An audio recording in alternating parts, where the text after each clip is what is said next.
Salve, salve meus amigos, salve, salve guerreiros e guerreiras, aqui é Alberto Chaves para mais um conteúdo. Eu quero aproveitar esse momento para você aluno que vai fazer o Enem, para você aluno do ensino médio. Eu quero falar hoje um pouquinho sobre a questão da arte grega. Nós vamos falar da arte grega, tá certo? Quero que vocês entendam o que foi a arte grega, beleza? Então, não vamos deixar de lorota e vamos direto ao ponto. Então, eu quero começar aqui com uma frase do filósofo Aristóteles, com uma epígrafe, que eu gosto sempre de fazer uma reflexão, e essa reflexão extremamente conectada ao conteúdo, tá? O Aristóteles diz o seguinte: só fazemos melhor aquilo que repetidamente insistimos em melhorar. A busca da excelência não deve ser um objetivo, e sim um hábito. Olha o que o Aristóteles está trabalhando aqui. Ele está falando que o hábito, na verdade, a busca da excelência, ela tem que ser um hábito. E isso é uma característica tão presente nos gregos, porque os gregos, tanto na arquitetura como na escultura e na pintura, nós podemos resumir a arte grega como uma arte que procurava justamente trabalhar a simetria e trabalhar a perfeição, ou seja, alcançar e buscar a excelência, que é algo que a gente vai trabalhar aqui, tá certo? Mas vamos direto ao ponto. A arte grega. A arte grega, ela abarca todas as manifestações artísticas e revela a história, a estética e mesmo a filosofia desta civilização. O povo grego foi na antiguidade um dos que exibiam manifestações culturais mais livres, rendendo-se pouco a pouco às ordens de reis e sacerdotes, pois acreditavam que o ser humano era a concepção mais incrível do universo. Deixa eu repetir aqui para vocês. Uma das coisas que eu quero que vocês se atentem é essa expressão, que os gregos acreditavam que o ser humano era a concepção mais incrível do universo. Esta visão aqui, ela vai influenciar o renascimento cultural, até porque o renascimento cultural é influenciado pela arte grega e pela arte romana, sendo que os romanos eles vão herdar grande parte daquilo que os gregos vão construir. E quando eles falam que era a concepção mais incrível, é porque eles vão exaltar o ser humano. Daí o próprio William Shakespeare chega a dizer: tão formidável é o homem. Olha como isso é interessante com relação ao que a gente está falando aqui. Mas vamos continuar. Vamos resumir aqui as características da arte grega nas seguintes características. Primeiro ponto, simetria. O que é simetria? Simetria significa correspondência em tamanho, forma e posição entre as partes localizadas em lados opostos de uma linha ou plano central, regularidade e proporção. Isso é muito interessante, até porque a próxima característica é perfeição. Perfeição e simetria, elas estão extremamente interligadas. Porque assim, o que a gente tem que entender? Tanto o escultor egípcio e o escultor grego do período arcaico, ele apreciava a simetria natural do corpo humano. Para deixar claro ao observador, essa simetria, ele esculpia as figuras masculinas nuas, eretas, em rigorosa posição frontal e com o peso do corpo igualmente distribuído sobre as duas pernas. Esse tipo de estátua é chamado de kouros, palavra grega que significa homem jovem, como vocês estão observando aqui, já passando aqui para vocês estão vendo. Vocês estão vendo aí uma estátua grega segundo o padrão kouros, né? Diferentemente, por exemplo, da arte egípcia, cuja produção tinha uma função religiosa, a arte grega ela não estava submetida a convenções rígidas. Por isso ela pôde evoluir livremente.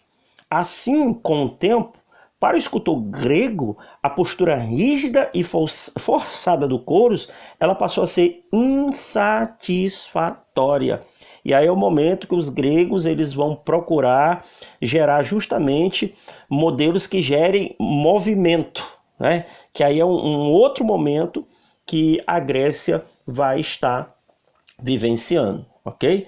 Uma outra característica, como eu já falei, por exemplo, da simetria e perfeição, são as obras realizadas a partir de modelos vivos. Agora, por que a partir de modelos vivos? Porque eles acreditavam que a arte ela apenas copiava a beleza que se observava. Nada mais do que isso, né? Uso religioso, doméstico ou funerário, que era outra característica. Nós vamos ter algumas cerâmicas que serão utilizadas para fins religiosos, vão ser utilizados, por exemplo, para colocar alguma coisa dentro do recipiente, de origem vão ser usadas também como arte funerária, ou seja, com uma funcionalidade. A valorização do ser humano também é outra característica da arte grega.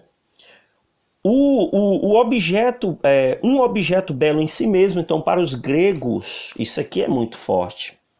Isso aqui é muito forte.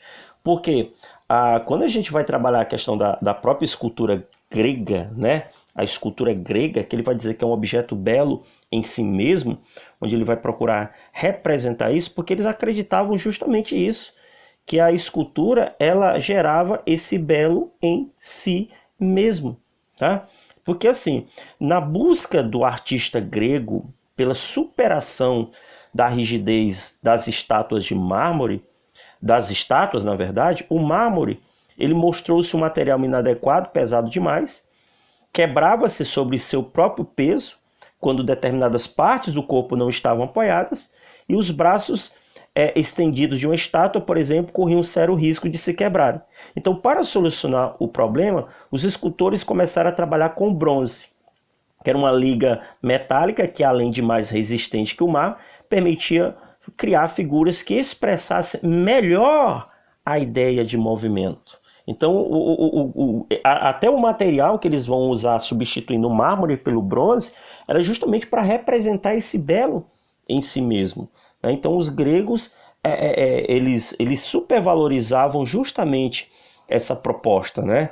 Então, uma outra característica que a gente vai observar aqui, que eles apreciavam a simetria natural do corpo e não era submetida a convenções rígidas. As esculturas chamadas de couro, que é o homem jovem, como eu falei agora há pouco, eram inicialmente feitas de mármore e encontrava-se numa posição rígida e simétrica com o objetivo de dar-lhes o equilíbrio. Então a ideia de equilíbrio é outra característica. Eu posso adicionar simetria, equilíbrio e perfeição como características da arte grega. No entanto, com a necessidade de retratar movimentos, o mármore foi substituído pelo bronze, por se tratar de um material mais leve, assim reduzir a probabilidade de a escultura se partir, ou seja, de se danificar. Como você pode observar aqui algumas esculturas, como eu já mencionei, você vai observar a simetria, você vai observar aí a perfeição, a ideia de equilíbrio, tudo isso fazendo parte da escultura grega. Mas vamos falar um pouquinho da arquitetura. Já a arquitetura grega, os grandes templos erguidos pelos gregos, eles tinham o propósito de prestar culto aos seus deuses. Uma das suas características era a utilização das colunas e a simetria entre a entrada e o fundo do templo. Então isso aí também passa a ser uma outra característica muito importante. Nesse caso aqui, a gente está falando da arquitetura. Até porque assim, na arquitetura grega, as edificações que despertavam maior interesse são os templos construídos não só para reunir pessoas em seu interior para o culto religioso, mas para proteger da chuva ou do sol as esculturas de suas divindades, né? Então vale também salientar que vocês estão vendo aí o aspecto exterior do Partenão de Atenas, na capital da Grécia, e a gente pode inclusive colocar aqui que a arte grega ela trabalhava com estilos. Então existiam estilos arquitetônicos gregos. Vocês estão vendo aqui, ó, vamos lá. Podemos definir aí 3 estilos arquitetônicos gregos. Você tem o coríntio, que é rico em detalhes. Você observa aí, localiza aí a questão do capitel, dessa ordem coríntia, que ela tem aí ela é rica em detalhes. Você observa aí que o capitel ele é cheio de detalhes, né? E você tem a questão do dórico, né? O dórico, observa o capitel. O capitel ele é simples, maciço e representa o masculino, tá? E você tem o estilo jônico. Você observa aí que o capitel ele é luxuoso e representa o feminino. Então basta você olhar o capitel. É só lembrar assim, o coríntio é mais detalhista, o jônico é mais simples e aí o que sobrou é o jônico, ou melhor, o dórico é mais simples e aí o que sobrou é o jônico e pronto, né? Nada mais do que isso, né? Então é muito bem simples para que você possa entender, beleza? Mas vamos falar um pouquinho da pintura grega em cerâmica, beleza? Vamos lá.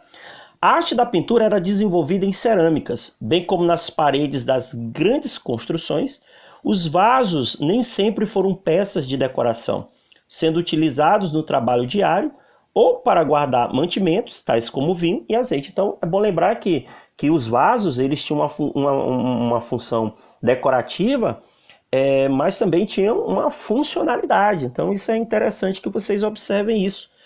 As pinturas que se apresentavam nesses vasos, quer dizer, as pinturas elas mostravam a harmonia. Olha aí, a ideia de harmonia traz o quê? O equilíbrio, que é uma característica onipresente da arte grega. E o rigor nos detalhes. No que respeita às cores, seguia-se o seguinte padrão: figuras negras sobre fundo vermelho ou figuras vermelhas e douradas sobre fundo negro ou fundo branco. Como vocês podem observar aqui, ó, tá vendo? Esse fundo ó, extremamente escuro, né? Esse fundo amarelo, para gerar justamente essa ideia desse, gerar até um contraste, né? E é bom lembrar que elas vão estar sempre representando o cotidiano, que é uma característica aí da pintura em cerâmica grega. Mas vamos falar aqui do período helenístico sobre a questão da escultura, tá? A escultura do século IV a.C., ela tinha traços muito bem marcantes. E aí, nós vamos observar aqui, por exemplo, a questão da escultura. Ó. A escultura, ela representava sob a forma humana em conceitos e sentimentos. Ou seja, essas esculturas que eram trabalhadas, elas procuravam representar aí conceitos e sentimentos, como a paz, o amor, a liberdade e a vitória. O surgimento do nu feminino, pois nos períodos arcaico e clássico, representava a figura feminina sempre vestida. Olha que ponto interessante isso aqui. Até porque assim, ó, você vai observando que, observa-se que anteriormente, em princípio, as figuras, em princípio, ou seja, as formas arredondadas das figuras femininas, elas começam a se apresentar com um ar mais de sensualidade, né? Mais de sensualidade. Porque isso quando eu falo no período arcaico e clássico. Só que, porque assim, ó, presta atenção nisso aqui, ó. O surgimento do nu feminino, pois no período arcaico e clássico, representava a figura feminina sempre vestida. Ou seja, no arcaico e clássico, o período arcaico é o período da formação das polis, o período clássico é o período das guerras. Então, estava sempre vestida. Só que o período posterior a isso, que é o período helenístico, ele já vai colocar a mulher despida. E aí isso vai trazer um ar de sensualidade. É isso que eu queria que vocês procurassem entender. Tá bom? Então aqui você está vendo aqui algumas esculturas gregas, inclusive Laoconte e seus filhos, né? Você está observando aí. A cópia romana do soldado Gálatas e sua mulher, tá certo? Enfim, você observa aí que tem a simetria, a perfeição, o equilíbrio e tudo bem. Mas vamos falar um pouquinho, para finalizar nossa aula, sobre o teatro grego. O teatro, ele teve início com as festas em honra aos deuses, mais precisamente com o culto a Dionísio, e se constituía numa das partes das celebrações religiosas. Além dos atores, contavam com um coro que comentavam a cena e explicava as sutilezas das tramas para o espectador.